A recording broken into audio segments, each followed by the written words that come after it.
Yesterday he came out and said the budget is one of the few credible documents that the economic survey is one of the few credible. I know, has a high credible rating. And has a high credibility rating. And 5 minutes after that, the RBI governor came out with his own statement, which is the opposite of what the economic survey was saying. Another thing we have to watch out for with Pranab Mukherjee is in case he gets heckled. I think he also operates on a very, very short fuse these days. But he's improved, I think. He's trying to improve, but I think he operates on a very short fuse. And we might see some extra financial theatrics. No, but luckily the budget. The man has a tough job. He's the leader of the House and is the chief crisis manager of the Congress, and he's had to manage a lot of crises in the last. From Berlin, I'm joined by the Associate Dean of International Relations at ESMT, which is the European School of Management and Technology, Professor C.B. Bhattacharya. What are your expectations, Dr. Bhattacharya, of the budget this year? I don't know about make or break, but it's certainly a very, very important budget because there is growth on the one hand to deal with and there is the fiscal deficit on the other hand.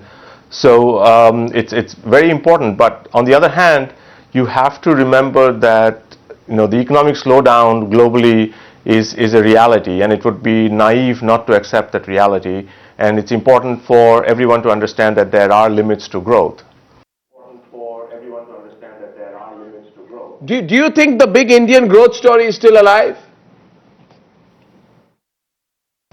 Is the Indian story still alive? I would say yes, it is alive, but I think it's on a ventilator at this point in time because it's not going to be alive for very long. See, the Indian story to me was always about inclusive growth. It was not just about growth, it was about inclusive growth. And so far we have seen some growth that has happened, but we certainly have not seen the inclusive part. And for the Indian story to be told on the world stage at some day and say, yes, this was simply a phenomenal story, I think the government has an excellent opportunity at this point to really invest in things like education, in things like healthcare, so that the 800 million odd who are still being left out of the market can in fact join in, and then that can be a Cinderella story for India, and that's what I'm looking forward to.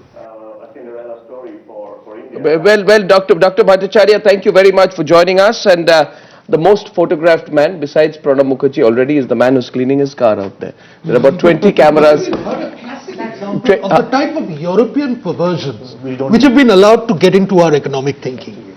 I mean, the bane of Europe is the excessive welfare which is there. I mean, Meghnad's party, for instance, is struggling vainly in the hope that somehow they can match, retain a spending pattern which they can't afford any longer. Sure, absolutely. And we want to replicate that pattern and take it into India.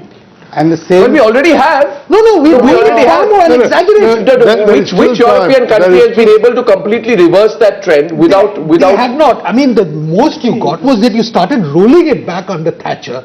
Then when you had the boom years under Blair, you again started overspending to an extent now. Then you have the Greece. Now the present government is trying to roll back the welfare state all over again. Every 10 years you're going to do it all over again, because it is very sensitive thing. Growth suffers if you have too many entitlements. There is no doubt about that. So why are we walking down that path? Your productivity will suffer. Because as Sharad Pawar rightly says, on something, there will be no money left for development. We have people who actually think that growth not only can be taken for granted, but growth is not the be-all and end-all. What we really want is inclusion. Inclusion,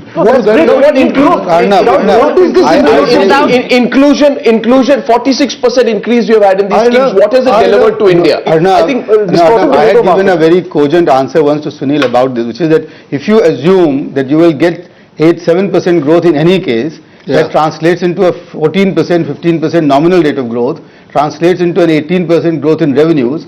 So your only job is therefore to how to spend these Precisely. revenues, Like that. because that's an electoral dominant strategy. Precisely. That's what's happening. Now the question is that for the first time in the third quarter of this year, that basic assumption is being questioned. Which is why I think the people may get a shock and a wake up. The only man who knows has emerged. Is that one small jolt good enough to wake them up? No, but Pranab growth has Mukherjee- been declining for the last 6 quarters. That's Pranab It's not Mukherjee one coming single- out. He's a man who knows. I don't know which way he stands.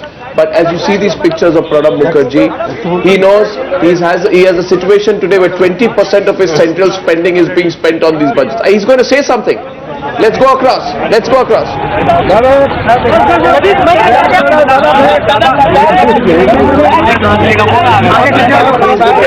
Thank you. He's smiling. Swapan Dasgupta, we hope he retains that smile. It's a big story this morning. Will Pranab Mukherjee deliver to India a reformist budget or a populist budget? How far can he go? Only the man knows himself. As some people say, will he be actually able to question the logic of the kind of social sector spending that Sonia Gandhi has been